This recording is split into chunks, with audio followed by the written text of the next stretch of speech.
My name's Verzik Herald, and I'm on a mission to defeat every boss in Runescape in release order. This week I'm brought to the Theater of Blood to face its 6 menacing bosses. We'll briefly go over each one and give it a quick rating. So let's do it. Let's talk boss.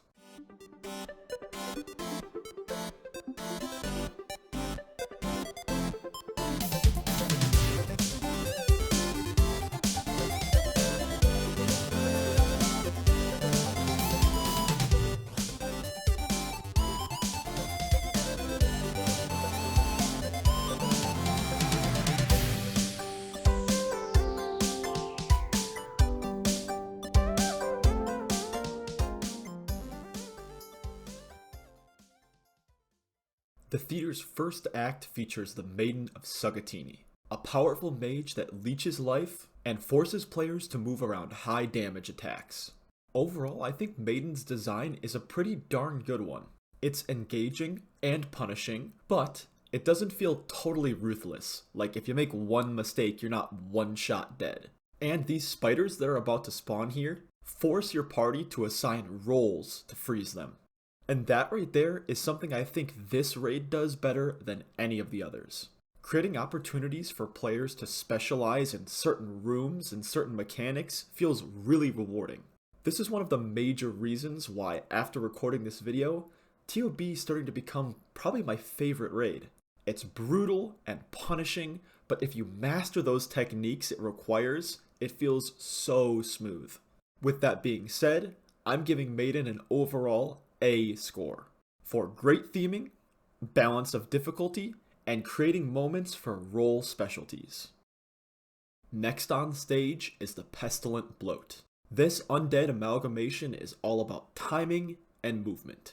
If you can master how he walks and when he wakes up, this can often be a zero supplies room. But why this fight is cool you can see right here. One of the members of my party is actively choosing to take a ton of damage to create more opportunities for personal DPS. While this fight is very simple on its head, just wait for him to stop walking and then hit him, the fun comes in pushing the envelope and finding new techniques to squeeze in just one more hit before he wakes up. This explains exactly why the number of deaths in this room has a very high variance. While the fight is very simple, a lot of people get caught trying to do something fancy and take an L. I'm giving the Bloat an overall rating of B, for making great use of simple mechanics, but lacking the depth of gameplay for some higher achieving bosses. Act 3 in the theater takes us to the Nylos. Remember what I said about roles being really important in TOB? Here is another prime example of that. This wave-based room forces you to communicate with your party and pick and choose which type of enemy you take on. Overall, I really like this concept, and I think it's an achievable but really challenging concept for people to achieve. When it comes down to it, I only really have one gripe with this room. It's just too long. Completing this complex wave-based challenge and then taking on another boss just feels a little disproportionate to what the other rooms in the theater offer. And I'm definitely not just saying that because I spent the second half of this watching from afar. I do think it's a great fight, it's just a little long for me. Overall, Nylos are getting a rating of A for excellent design, but with some time challenges. Next up is the beast himself, Sotetseg. To be honest, I don't really find this fight that enjoyable. The animations of the attacks are kinda hard to read, the puzzle's not that satisfying to solve, and I think the overall vibe here just kind of falls flat. I will say the concept of passing back and forth attacks and executing to make sure you don't damage your teammates is a pretty cool one. I just don't think that outweighs the negatives of the room.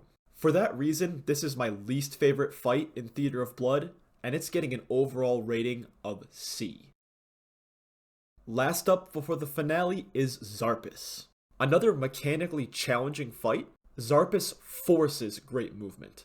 Strong players can use melee and move around his poison attacks, or learners can use ranged and move around the outside of the room. This is a fight that forces you to think about your movement and where your enemy is going to attack next, and in the second phase really forces you to understand vision and where exactly an enemy is looking. Overall, I think this is an easier but really satisfying room. Because of that, Xarpus is getting an overall A rating. And finally, we come to the finale with Verzik. This final encounter is challenging, exciting, and an excellent pinnacle to the end of a raid. While it is a pretty big step up in difficulty from the other encounters previous to it, I think that's totally okay and actually welcomed in this case. Because it's so challenging and punishing, when you actually get through it, you feel like you've really earned something. And trust me, I know firsthand just how frustrating this fight can be. This was my POV for the whole rest of this fight because I died in phase 1. So let's switch over to another recording real quick. To sum it all up, I think this is a phenomenal fight. It's loaded with unique mechanics, interesting movement, and flawless thematics. If you ask me, and I think most people who have done TOB, Verzik earns an overall rating of S. I'm really happy that this video turned around my thinking of this raid. I went from dreading going in here to really enjoying a lot of the content. While TOA still holds a really special spot in my heart, I think I can probably admit now that this is RuneScape's best raid. I really hope you enjoyed today's video. With leagues coming out this week, I'll be taking a short break from Boss Dossier.